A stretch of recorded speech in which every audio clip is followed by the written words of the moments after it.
name is Roland Sands. I'm a motorcycle builder first and foremost, ex-motorcycle racer, and have a brand called RSD, which is Roland Sands Design. We build motorcycles, design motorcycle parts, and apparel. Started racing in '92, turned pro in like '94, and raced 250 Grand Prix bikes here in the United States. Raced over in Europe, England in the British Super Cup Series.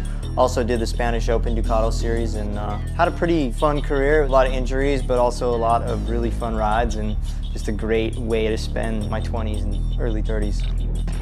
When I quit racing, I was totally depressed. I was just like completely bummed out, you know, because I'd lost my identity at the time.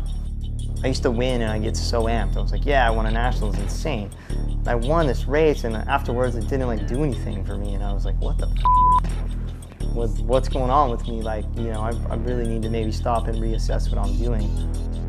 I kind of fell out of love with being a motorcycle racer. Yeah. At the time I built a bike called Whiskey Tango and it was really like my first custom bike I built. It turned out to be a really nice bike and it had my style. It looked like a race Harley, you know.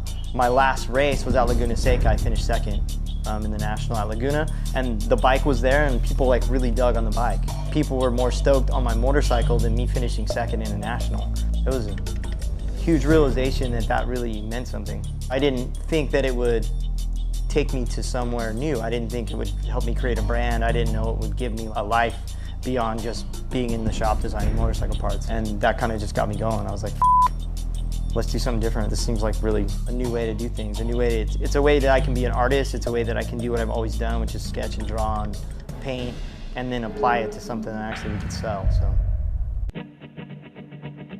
When it comes to like transitioning from racing into design, it actually happened pretty seamlessly. I was working with my dad and I was designing all the product at his company, which was Performance Machine. I was the VP of design there, so I was learning already how to do 3D design work and how to transfer my ideas from sketches into 3D. When I retired in 2002, I was kind of ready to start designing right away.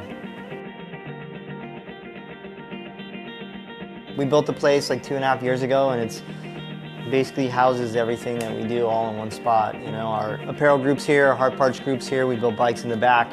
All the creative happens right here, and it happens with the team, so we have a really good team of people here. Whether it's a motorcycle build, apparel, or hard parts, it's like a collaborative effort. We just work together on everything. It's like we get a jacket in, and I try and put it on as many people as possible and ask everybody's opinion about what they think about it, because one person's gonna see something you don't see, you know?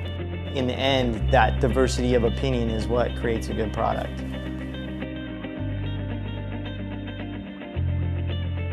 As far as inspiration goes, I really like to take things from different genres and put them together.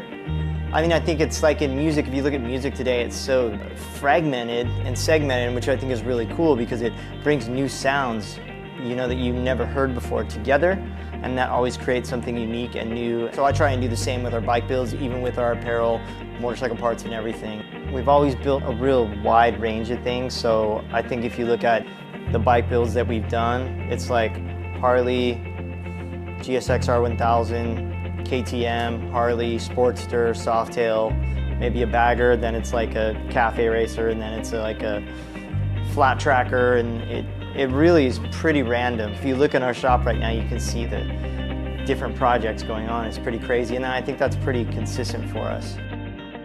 From the beginning, taking like my racing heritage and try to put that into my designs, it might not always be a part designed for a race motorcycle, but I kind of try and come from that direction, and it gives a certain aesthetic, which I think is pretty unique to us.